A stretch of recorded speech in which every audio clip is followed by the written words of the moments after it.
Most of Week 4 is in the books, and it started with an NFC North battle between the Lions and Packers. There was a lot of hype around the Lions heading into the season, and through 4 weeks, they've backed it up. I think the Lions are legit, and they have 2 impressive road wins over the Chiefs and now the Packers. And what's even better news for the Lions is they get Jameson Williams back in Week 5, and their offense has been playing well without him and without using Jahmyr Gibbs as much as they could. They are legit, and they have 10 days off before playing the Panthers at home.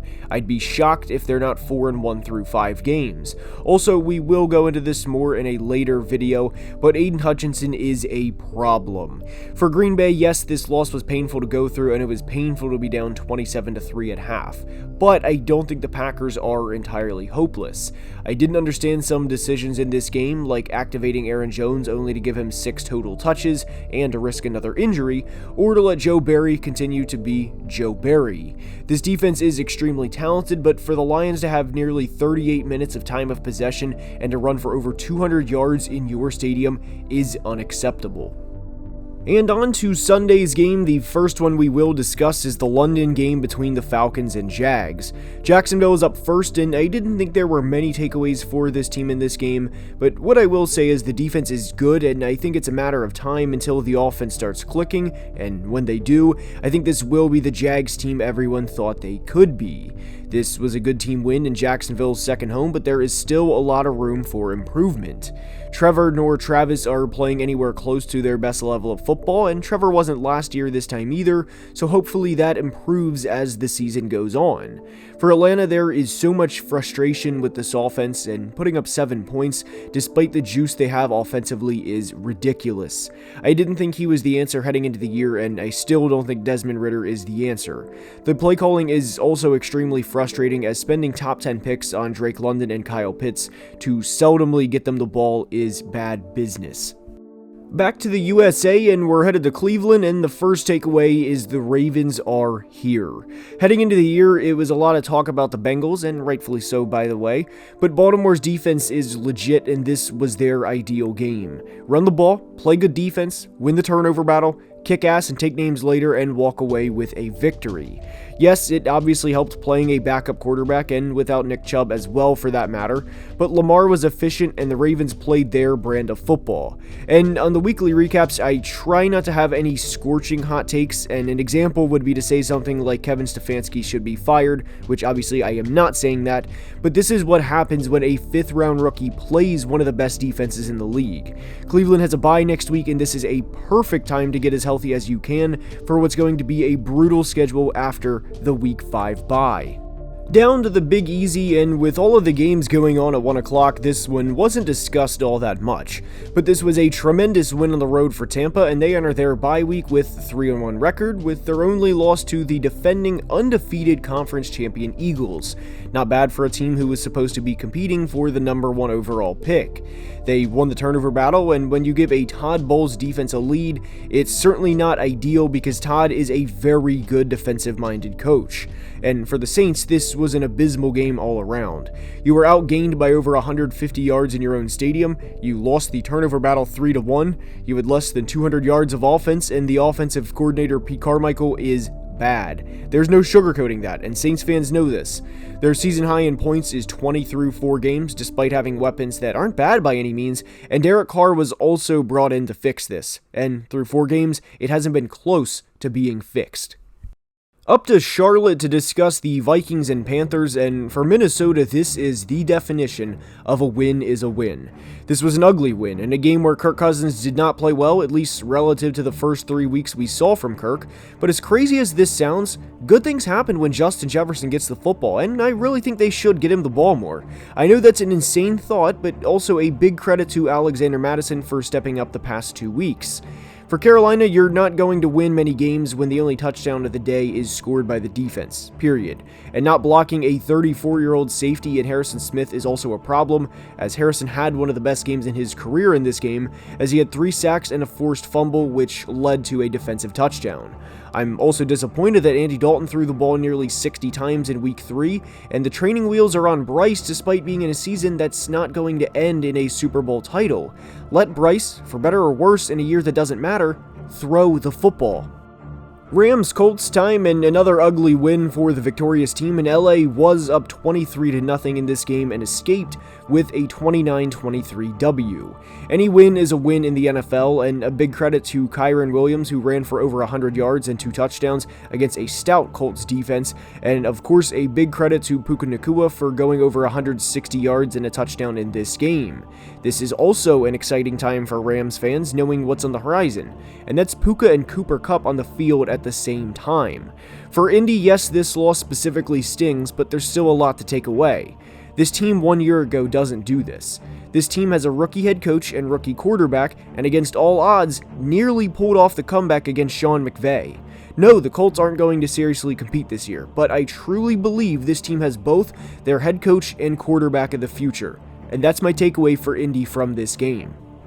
To Western New York to discuss Dolphins-Bills, and this was supposed to be the game of the day. The Dolphins were coming off of a game in which they scored 70 points, only to head up to Buffalo and score 20 in Week 4. And make no mistake about it, Buffalo absolutely won this game, and in a big way, and a major credit goes to them. Josh Allen was extremely efficient, and I credit Josh for how he's played since the primetime nightmare in Week 1, and I especially credit Stephon Diggs, who had over 100 yards and 3 touchdowns in this game. Buffalo heard it all heading into this game and backed it up. 48 points against the big bad Dolphins is impressive.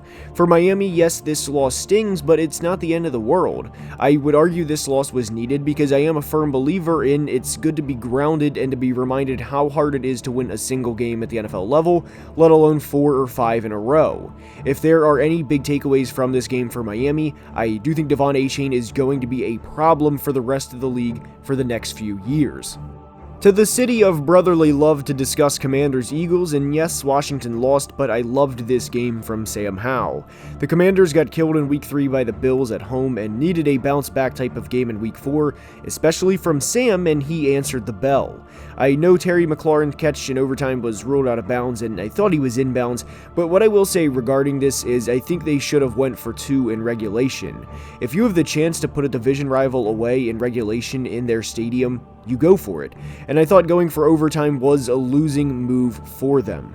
For Philly, and Eagles fans would agree with this is an ugly 4-0 team. They flirt and flirt and flirt with losing a game so much, and eventually it will catch up with them, whether that's in the regular season or postseason, but it's a miracle in some ways this team is still undefeated, which, by the way, is a reflection on coaching and not the talent they have on the roster. The takeaway is the coaching for Philly has to be better. They play in LA next week against the Rams, and that will be a very fun game between these two teams. Steelers-Texans is up, and this is an extremely ugly loss for Pittsburgh. Their 2 losses in 2023 have been by 20-plus points, and the other was in Week 1 to the 49ers. There was a lot of negative in this game for Pittsburgh, but it arguably gets worse as they play the Ravens next week, and I don't think Matt Canada is going to out-scheme Mike McDonald, the Ravens defensive coordinator. And obviously we hope Kenny's injury isn't serious, and that also applies for any player that got injured in Week 4, and if it is, because there was no word as I record this, we obviously wish him a quick and healthy recovery, but he has not taken a step this year, and it's beginning to be a problem. Matt Canada isn't good, and Kenny hasn't been either, and we will do a video on this team at some point, but Mike Tomlin's seat should be heating up a little. For Houston, a 30-6 win over the Steelers a week after beating the Jags by 20 on the road is, well, insane. Nico Collins goes for $168 and 2 scores in this game a week after Tank Dell went for over 100. This team is going to be a thorn in a lot of teams' sides all year long. They are not the same old Texans, and if you think they are, wake up.